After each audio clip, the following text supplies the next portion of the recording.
welcome to another episode of the Improv podcast. My guest today is Luke Marzec. So you're a saxophone player and multi-instrumentalist, right?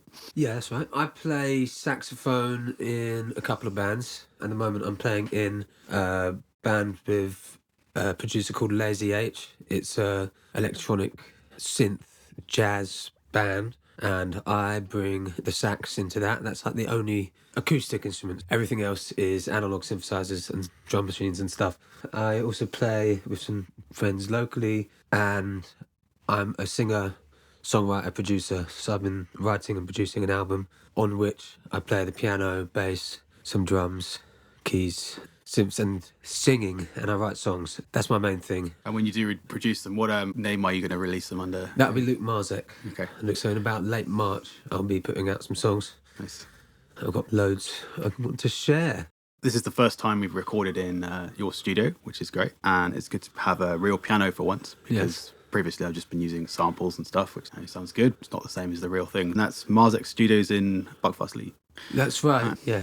I've just started engineering and recording with a local band. We did a little EP together with Los Cos, a brilliant Latin-style band. So I'm going to play you a piece of music, Okay. and I want you to tell me what it makes you think of. So that means don't overanalyze it too much, just any kind of thoughts, ideas, emotions that come into your mind. Cool. Okay?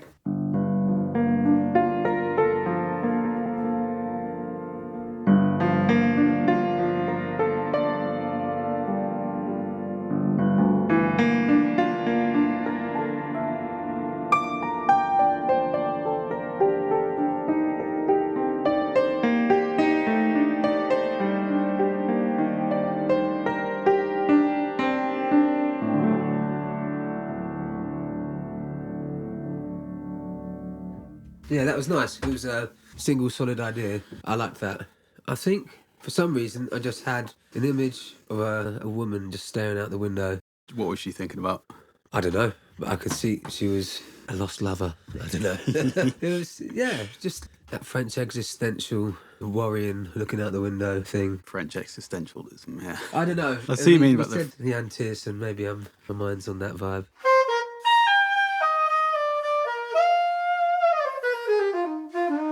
So are you for telling me a story of some kind? Yeah, all right. And what we're going to do is break it down into sections and then improvise a soundtrack to the story.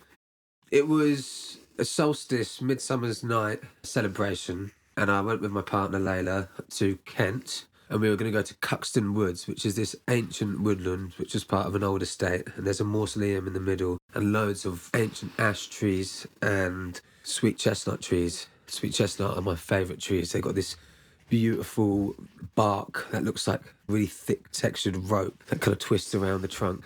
Anyway, so we were going on this long walk trying to find the perfect space to sit down and watch the sunset on near Midsummer Night's Eve. And on the way, we all took a pill and some LSD. Then we found a beautiful space to camp, made a fire. We were just hanging out, and this electrical storm was in the distance coming towards us. But we were just wide-eyed watching all this lightning in the distance. And for me, each time the lightning struck, all these colours would radiate off it. It was just beautiful. Suddenly the storm was on top of us, and it was fucking heavy rain, really heavy. And then we all went into this really small tent. It was like a kind of campsite tent for a family that was taller than it was wide. And we hadn't pinned it down properly. And it was a 4-man tent, and 8 of us went inside it. And we tried to close it, but it was so tight, I couldn't fully close the zip. I had to hold it shut whilst the storm was bashing us, and we were all really cramped in. And then at some point, Dan Farley goes to close the zip, and I hadn't said that it was too tight to close. And he pulled it down, and then instantly the whole zip opened itself, and we were then exposed to the storm coming in, and we were really high. 2 hours, me and Dan had to hold the tent shut with our hands whilst we were getting pelted. But we had good spirits. It was like, I realised that any time soon, the tent might just fall apart, and we would be like 2 or 3 hours from the road, completely drenched. There was this one guy who kept the spirits up. He kept making jokes whilst I was thinking this was the end. In any kind of awful situation, that's all you have, is like the comedy. Remembering what Solomon said, this too shall pass. And it felt like the fellowship It was great. And the fire I had made had withstood the storm. And then afterwards, clouds parted and we saw the storm go in the opposite direction. And then we had the calm after the storm. So I'm going to break it down into sections. I see you're on this walk, taking some drugs, and then you see this, we describe as an electrical storm. So you make this fire and it gets camped out a bit and everything's good at this point. Yeah. And then it starts to rain really heavily and chuck it down. And you get in this tent and the zip breaks. Yeah. So you've got this idea of shelter that's no longer a shelter. And then this sense of we will make this through. We're on this survival mission. All right, here we go.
I could totally see the shape of the story. Did the soundtrack work for you in terms of your experience?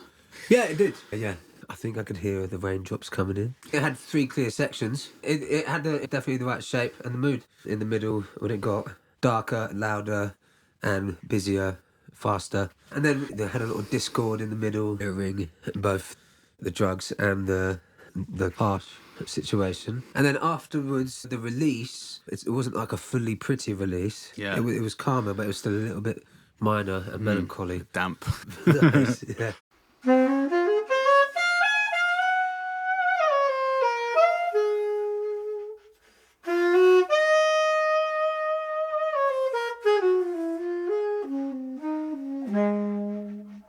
Story number 2 then.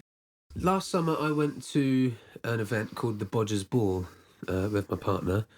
It's a pole lathe turning festival. So what's that exactly? Do you know what a lathe is? Yeah. These days you have a mechanical lathe which grips a piece of wood and spins it very fast, and you hold a chisel to shape it, and people make bowls and things like that and chair legs out of that. But you can make a rudimentary version of a lathe by using a bendy piece of ash, rope, and like you make a foot pedal, and the bendy piece of ash spins the wood, and then in the same way you hold a chisel, and you can make chair legs and bowls in just the same way as a mechanical lathe. There's a log to leg race where you have to turn a log of wood into a Henley chair leg, and it's 10 minutes, and you've got to make 2 identical chair legs, and they use a hatchet and quickly whittle down this thing. It's crazy to see the speed of these guys and how they don't chop their hands off. And at the end of the day, we all stood round the fire, and the guy who won the race, who was this so old school, pre-industrial looking man. He had like a leather waistcoat, some thick corduroy trousers, just looked like an old country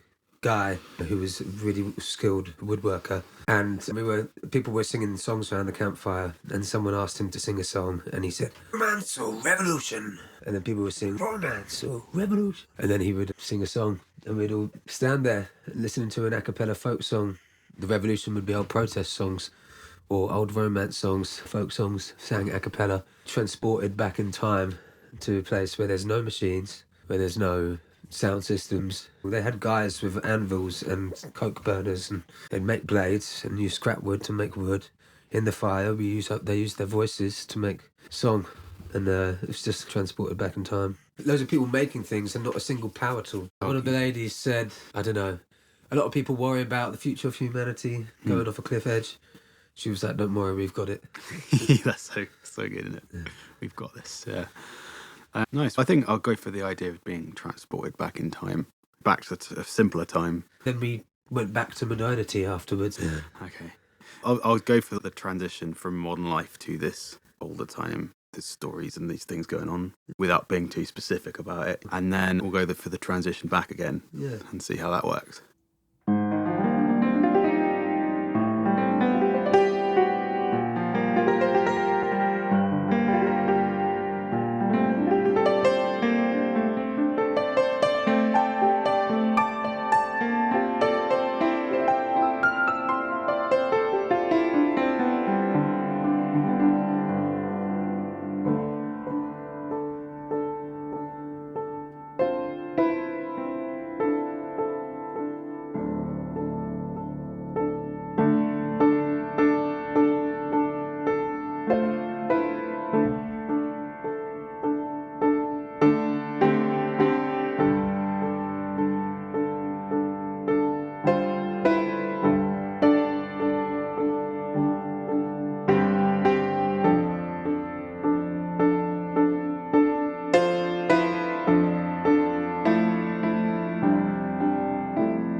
So it's quite hard, actually. I was going for the chaoticness of modern life. So a lot of stuff going on at the same time, right?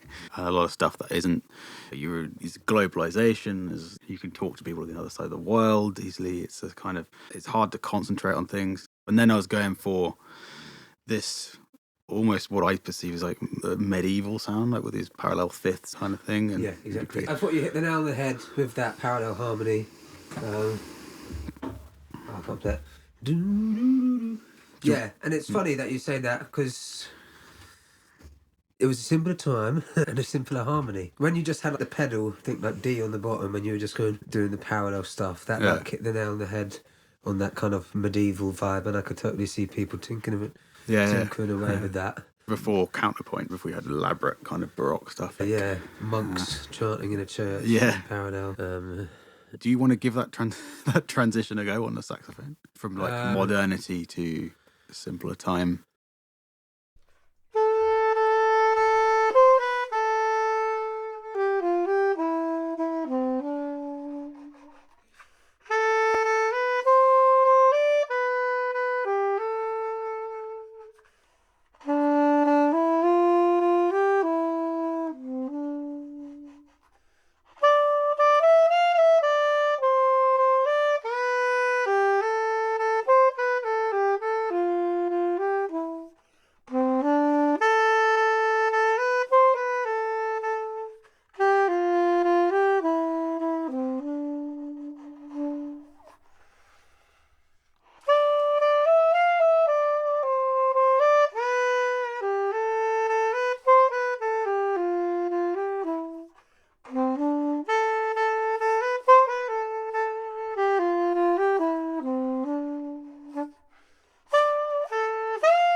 quite fun, doing it on the fly. It's quite tricky. But it's nice to think about what is the harmony or the chords or the sounds that represent modern life. I think it's easy to do pastiche of medieval folky sound, but then it's which part of modern life. I was actually thinking you were talking about the busyness of modern life, but actually this little festival was so busy. There were loads of people all together and sober, which was very nice. Until the evenings, people drink cider in the evenings, but then a lot of modern life these days is isolated, probably in a way that the old times weren't. Maybe you could just bring it back to modern life and someone goes back to their bedroom in a city and works from home. I usually play the piano more, to be honest. Okay. For this exercise, it's quite nice to have the restriction of one note at a time on the sax. Do you reckon you could do that, play what we just did on the piano? I'd probably do something similar to you. There's just more you can do on a piano. Do you want to give it a go? Oh, you could do. Just nice to hear your interpretation of it. Sure.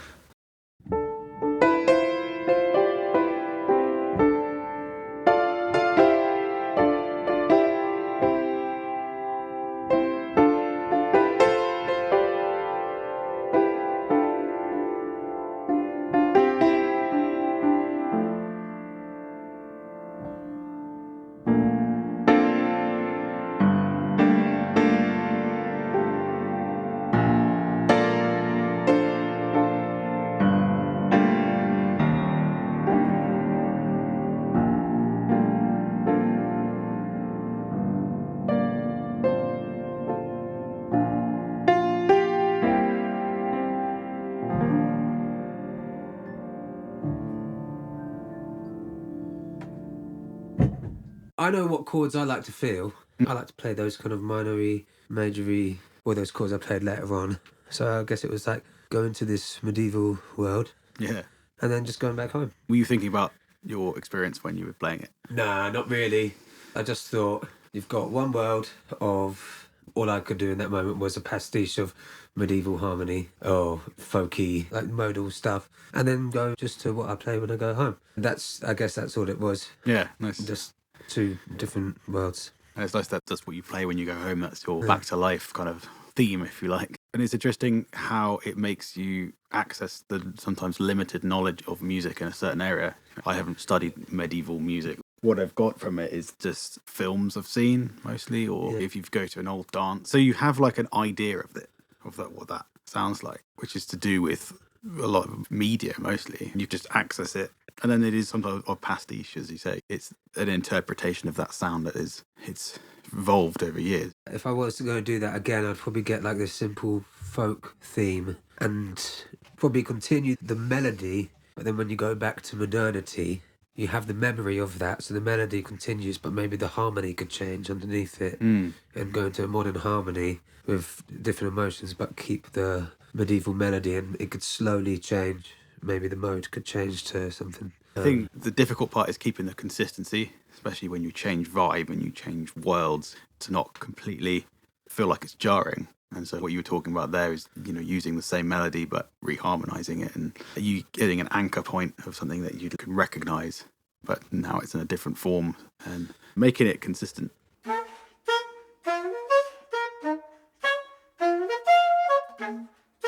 What did you get out of this podcast? It was really enjoyable, actually. What I got out of it was I enjoyed telling a story verbally, and then I was thinking, actually, after I told them, I thought there are other things that I could have focused on to give more imagery to the story, like the bunting at the festival and hay bales.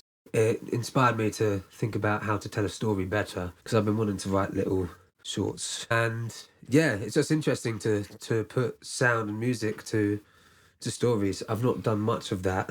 I usually just choose the sounds I like and do it like a band. But scoring is very interesting, and being very particular about what harmony you use to make you feel what's going on. Really cool. I thought it's a really great idea what you did. Well, thank you very much for being on the podcast. It's been very insightful. Thank you very much, Luke. That was an absolute pleasure. Join us next week for another episode of the Improv podcast. Thanks for listening. Would you like to be a guest on this podcast? If you're into telling stories that inspire improvised music and exploring our relationship to music, then please get in touch. Email guest@impropod.com or send a message via the Impropod Instagram page.